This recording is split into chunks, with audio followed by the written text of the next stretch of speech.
Very good morning friends.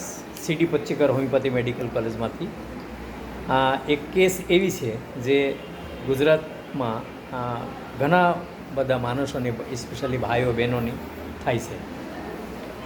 એ બીમારીનું નામ ગુજરાતીમાં એના સિરવા કહેવાય અને અંગ્રેજીમાં એના આર્ટિકેરિયા કહેવાય. આ કમલેશભાઈ પરમાર છે, ઉંમર નિયર અબાઉટ 30 યર્સ.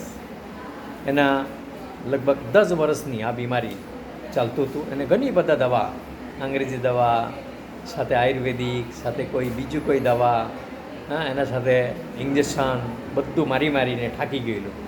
એને કમલેશભાઈ છેલ્લા ફરીને મારા પાસે આવેલું આજથી 10 મહિના પહેલાં. જેના કહેવાય ને ગુજરાતીમાં, જેના નહીં હોય કોઈ ગતિ એ કરતા હોય હોમિયોપેથી.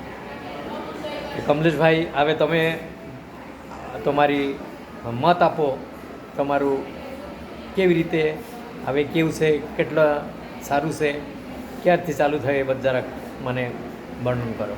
હું જ્યાદા સમયથી સાહેબ 4-5 ક્લિનિકનો મેં પહેલાં ટ્રાય કરી, બરાબર સાહેબ. પણ એમાં કોઈ રિસ્પોન્સ નહોતો મળ્યો મને સાહેબ. પણ તોય પણ આ જે સિરસની વધારે પેલી ખંજવાળ ને એવું બધું ચાલ્યા કરતું, બધું લોશન આપતા હતા, દવા આપતા હતા, બધી દવા પણ બધી ટ્રાય કરી જોઈ. પછી કાંઈ પણ સાહેબ મને કાંઈ એની કાંઈ પણ ન મળ્યો. પછી મને એક બાજુવાળા સાહેબે મને એક અહીંયા હોમિયોપેથિકનું મને સલાહ આપી. એટલે સાહેબ હું દવા લેવા આવ્યો હતો. 10 મહિના 11 મહિના જેવું પહેલું થઈ ગયું છે સાહેબ.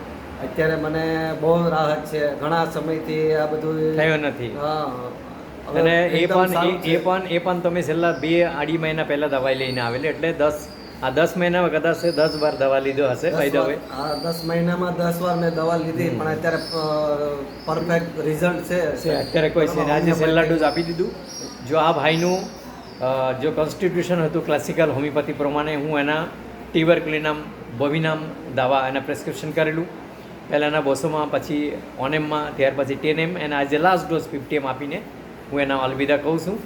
અને હું ધ્યાન રાખું છું, કમલેશભાઈ તમે પણ ધ્યાન રાખજો. જે ખાનપીન થોડું ટાઈમ જેવી રીતે હું પરેજ આપેલું એવી રીતે રાખજો. પછી ધીમે તમે કરી શકો બધું.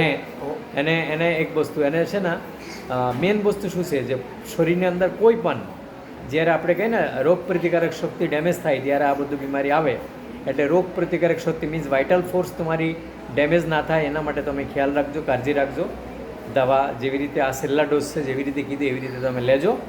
અને તમે વિડીયો કરવાનો પરમિશન આપી એના માટે ખૂબ ખૂબ આભાર.